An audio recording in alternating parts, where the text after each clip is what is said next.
বন্ধুরা, প্রফেসর বিদ্যা ব্যানার্জির আজকের পর্বে প্রথমেই দেখা যায় হৃদ বিদ্যাকে বলছে এই তুমি শব্দটা দুটো মানুষকে অনেক কাছাকাছি নিয়ে আসে, মনে হয় যেন ভালোবাসি বলার অধিকার জন্মায়। বিদ্যা তখন বলছে হৃদকে যে আমি সাহিত্যের প্রফেসর নই, আমি বায়োলজির প্রফেসর, আমি বায়োলজি পড়াই। বিদ্যা বলছে আমার কাজ বিভিন্ন সেল, হরমোন, জেনেটিক্স নিয়ে পড়ানো। হার্ট চিনি, লাং চিনি, সমস্ত কিছু চিনি। আর আপনার ওই ভালোবাসার হরমোন ওটা অক্সিটোসিনের জন্য, আপনার যে অনুভূতিগুলো ওটা পিটুইটারি হরমোনের জন্য।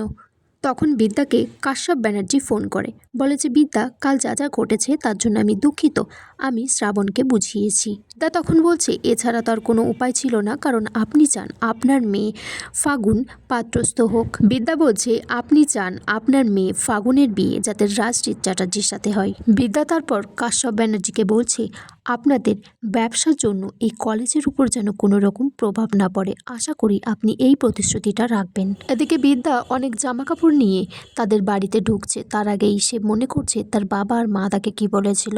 তার মা বলেছিল যে তোমার সাথে আজ থেকে সম্পর্ক সব চুকিয়ে দিলাম, এরপর থেকে আমাকে আর মা বলে ডাকবে না। বিদ্যা ফাগুনের জন্য বেনারসি কিনেছে আর বলছে এবারের বিয়েটা একদম ঠিকঠাক করে হবে, তোর মা বরণ করবে এবার তোকে।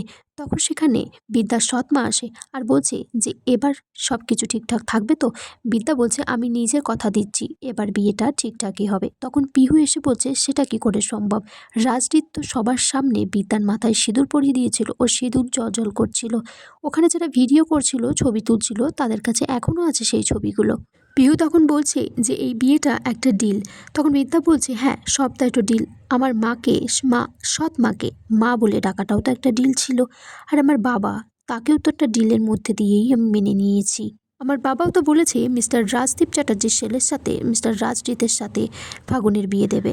রাজদীপ তখন বিদ্যাকে ফোন করে আর বলে যে আমার বিয়ে ফাগুনের সাথে হবে, কিন্তু নিয়ম আচার অনুষ্ঠানে সবসময় আমার সাথে থাকতে হবে, আমার বিয়ের গায়ে হলুদটা তোমাকেই ফাগুনের কাছে নিয়ে যেতে হবে, আর আমি কিন্তু প্রথম আইবুড়ো ভাত তোমার হাতেই খাবো। তখন বিদ্যা বলছে যে কি পাগলামের মতো কথা বলছেন আপনি। তখন রাজদীপ বলছে হ্যাঁ ভালোবাসার পরীক্ষা নিচ্ছিলাম, আমি শিওর তুমি শেষ পর্যন্ত মণ্ডপ পর্যন্ত আমার হাত ধরে পৌঁছাতেই পারবে না। বিদ্যা তখন রাজদীপকে বলছে আপনি এসব উল্টোপাল্টা কথা একদম বলবেন না। তখন পিউ ফোনটা নিয়ে নেয়। রাজদীপ পিউকে বলছে যে বিদ্যা কি সেই সিঁদুর পরানো ছবিগুলো দেখে একবারও ওর কিছু মনে হচ্ছে না, আপনি দেখবেন শেষ পর্যন্ত ফাগুনের সাথে আমার বিয়েটা হবে না, কারণ বিধাতা লিখে পাঠিয়েছে আমার সাথে বিদ্যার, আমাদের মাঝখানে কেউ আসবে না। পিহু তখন বাড়ির সবাইকে বলে যে বিদ্যা শেষমেশ এই বিয়েটা নিজে হাতে দিতে পারবে না, কারণ বিদ্যাও মনে হয় রাজজিৎকে ভালোবাসে। তখন বিদ্যা বলছে এই সব ভালোবাসা আমার দ্বারা হবে না। তখন কলেজের একটা ছাত্রী বিদ্যাকে ফোন করে বলে যে ম্যাডাম ফাগুনের সাথে রাজজিৎ স্যারের বিবাহ হচ্ছে, এটা কিন্তু আপনাকে ফাঁসানো হচ্ছে। তখন সেখানে সেই ছাত্রীটির দাদু আসে, মাস্টার মশাই। তিনি বলছে যে তুমি অনেক কষ্ট করে কলেজের চান্স পেয়েছো, কারোর পারিবারিক সমস্যার মধ্যে গিয়ে সেটা নষ্ট করো না। মেয়েটি তখন বলছে দাদু বিদ্যা ম্যাডামের নিয়ে অনেক ষড়যন্ত্র চলছে, এই কলেজটাকেই ভেঙে দেওয়া হবে, আমি নিজের কানে শুনেছি।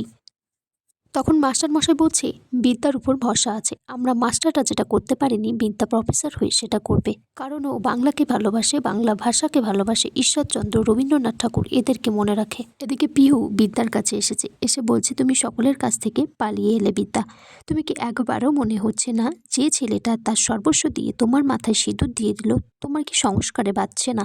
বিদ্যা তখন বলছে যে না, আমার কাছে একটাই স্বপ্ন, একটাই ইচ্ছে, যে বাচ্চাগুলো কষ্ট করে আমাদের কলেজে পড়াশুনো করছে তারা বড় হবে বলে, কেউ নিজের জমি বিক্রি করে, কেউ গয়না বিক্রি করে, আমি তাদের স্বপ্নকে সত্যি করতে চাই, আমি চাই তারা এই লড়াইটা জিতুক। পিহু বিদ্যাকে বলছে রাজদীপ ফাগুনকে বিয়ে করে কখনো সুখী থাকবে না। তখন বিদ্যা বলছে আমি যাকে যাকে ভালোবেসেছি তারা কোথায় যেন হারিয়ে গেছে, মাকেও হারিয়ে ফেলেছি, আর এক মা তো থেকেও নেই, আর বাবা সে তো রাজদীপ চ্যাটার্জির সাথে দুবেলা তার মেয়েকে নিয়ে পাশা খেলছে। এদিকে ফাগুন বিদ্যাকে বলছে যে এবার যদি ওই জোকার সেজে বিয়ের মণ্ডপ থেকে আমাকে ফিরে আসতে হয় সেই দায়িত্ব কিন্তু তোর। তখন বিদ্যা বলছে যে হ্যাঁ। আগামী পর্বে দেখা যায় বিদ্যা ফাগুনকে বলছে যে তোর বিয়ের জন্য যে ওই কলেজকে অধিগ্রহণ করবে তা কিন্তু কখনো হবে না, দরকার পড়লে এই বিদ্যা ব্যানার্জি পাখা মেরে আকাশেও যেতে পারে ঈগল পাখির মতো।